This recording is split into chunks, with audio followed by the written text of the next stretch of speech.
कामनाएं देता हूँ। आज हम यहाँ दिवाली के विशेष अवसर पर एकत्रित हुए हैं। मंत्री डॉक्टर मानिक साहा साउथं त्रिपुरा हांखनि बिसिङाव कलायनाय बिनान कोपरा पारानि 2nd बेटालियन टीएसआर कैम्प बेरायनायनि थांखा आरो जत टीएसआर जवान रंबाय बाक्सा बाजी सगलै दीपावली तेर पालायखा बरकनि बागै कगनारफुरु मंत्री साका टीएसआर जवान रंगनि रेशननि रां निसिमि चेंगै जुदा जुदा मानैनि रां ताइसा बांग्रिजागनानि साख्लाय मंगरि खाबो बेरायमानि सालो मंत्री अग्रानि लगिव तंखा दागिफां अक्रा अमिताभ रंजन नखबै पुलिसनि अक्रा अफिसार पुलिस रकनि सालब्रुम नांमानि मानिक खनै बांग्रिवै रिजागमानि बाय जतनि मोखांगन मनिजाक मोखां बहायनो नुकजाखा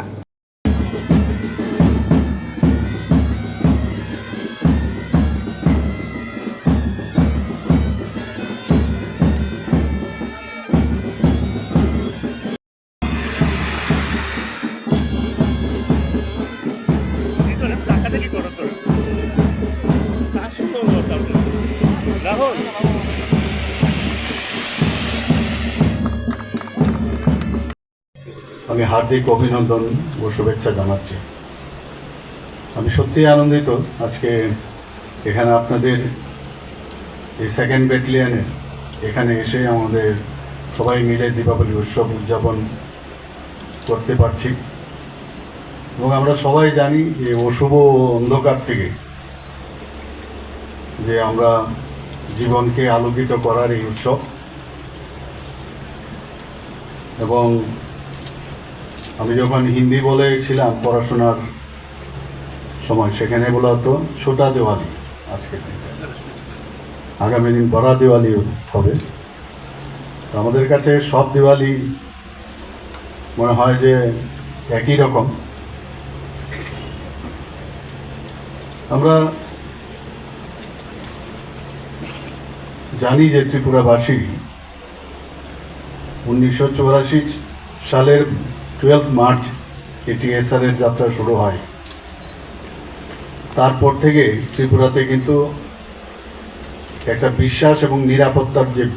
বিষয় সেটা কিন্তু সমস্ত মানুষের মধ্যে আছে কোনো জায়গায় আইন শৃঙ্খলার যদি অবনতি হয় কোনো সমস্যা হয় প্রতিটা মানুষের মধ্যে এই বিশ্বাস আছে আমাদের কাছে শক্তি আছে যে শক্তির মাধ্যমে এই ধরনের কোনো সমস্যা হলে আইন শৃঙ্খলার অবনতি হলে আমাদের পাশে টিএসআর আছে এটা কিন্তু একটা মানুষের মধ্যে একটা বিশ্বাস আছে আমরা জানি যখন সন্ত্রাসবাদী কার্যকলাপ ত্রিপুরাতে বাড়বাড়ন্ত তখন কেন্দ্রীয় সরকারের কাছেও সিআরপিএফ বা এই ধরনের আধা সামরিক বাহিনীর স্বল্পতার কারণে তখন মানে এই ধরনের যে টিএসআর যে বাহিনী তৈরির পরিকল্পনা শুরু হয়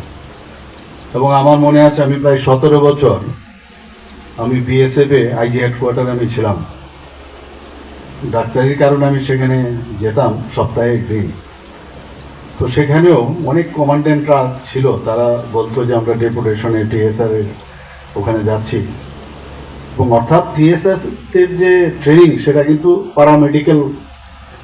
আরে আপনার প্যারামিলিটারির মতোই এখানে ট্রেনিং এবং আপনাদের আমি দেখেছি যেভাবে আপনাদের কাজকর্ম আপনাদের বডি ল্যাঙ্গুয়েজ মুভমেন্ট কোনো অংশেই প্যারামিলিটারিতে কম নয় এবং আমি এটাকে ধরে নেব যে এটা প্যারামিলিটারির একটা স্টাইল যদিও পুলিশে এটার মধ্যে অন্তর্ভুক্ত বিএসএফকেও পুলিশের মধ্যে অন্তর্ভুক্ত করা হয় কিন্তু প্যারামিলিটারি আপনাদের এই 2nd ব্যাটালিয়ন প্রথম ব্যাটালিয়ন তৈরি হওয়ার পর আমরা জানি যে 1990 সেপ্টেম্বরে 2nd ব্যাটালিয়ন তৈরি করা হয় এবং এখানে ডিজি সাহেব অলরেডি বলেছেন যে আপনাদের প্রায়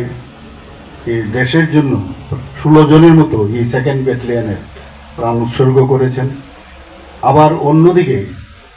আপনারা অনেক সুনামও অর্জন করেছেন একটা সময় ছিল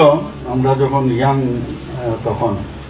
2nd ব্যাটালিয়নের নামটাই বেশি করে সারা ত্রিপুরাতে টিএসআর এর যত ব্যাটালিয়ন আছে তার মধ্যে 2nd ব্যাটালিয়ন কথায় কথায় 2nd ব্যাটালিয়নের কথা বলা হতো তো আমার খুব ভালো লাগছে আজকে এই 2nd ব্যাটালিয়নের ব্যারাকে আমি এসেছি খুবই ভালো লাগছে এখানে এবং যদিও এই ব্যাটালিয়ন তৈরি হয়েছে আইন শৃঙ্খলা রক্ষার খাতিরে, কিন্তু তার একটা সব ব্যাটালিয়নেরই বা কোম্পানিরই একটা থিম থাকে। সেটা হচ্ছে, আমরা সবাই জানি, বীরতা একদিকে, নিজের বীরত্বের যে প্রকাশ আইন শৃঙ্খলা রক্ষার্থে, আবার বন্ধুত্ব ভাব, অর্থাৎ বীরতা ওর বন্ধুত্ব, এই দুটো স্লোগান নিয়ে কিন্তু আপনারা কাজ করছেন এবং সেটা আপনাদের কাজকর্মের মধ্যে সেটা প্রতিফলিত হয়। আমরা জানি যে ত্রিপুরার এবং আন্তর্জাতিক সীমানা প্রায় 856 কিলোমিটার আমাদের আন্তর্জাতিক সীমানা। একটা সময় ছিল যখন বিএসএফেরও এখনও মাঝে মাঝে আমাদের স্বল্পতা দেখা দেয়, কিন্তু আমরা এখানে সেকেন্ড লাইনে আমাদের টিএসআর থাকে, বিএসএফ তো থাকে ফার্স্ট লাইনে, কিন্তু সন্ত্রাসী মোকাবেলা করতে গিয়ে আপনারা কিন্তু সেই কাজটা আপনারা করেছেন এবং সময় সময় এখনও করছেন। অলিখিত হলেও মাঝে মাঝে সেটা কিন্তু ফিজিক্যালিও আপনাদের প্রেজেন্ট সেকেন্ড লাইনে যখন আপনাদের এই যে 856 কিলোমিটার সুরক্ষিত থাকে এবং থার্ড বলয়ে পুলিশ থাকে। আমরা দেখি মাঝে মাঝে যখন কোনো প্রবেশ যারা করে বাইরের থেকে রোহিঙ্গারা আসে, আপনারা তাদের অ্যারেস্ট করেন এবং যাতে পুশব্যাক সেটাও আপনারা কিন্তু করেন, আপনাদের কারণেও অনেকে সাহস পায় না। তো বর্ডারের সুরক্ষা থেকে শুরু করে ইন্টারনাল যে সিকিউরিটি সেটাও কিন্তু আপনারা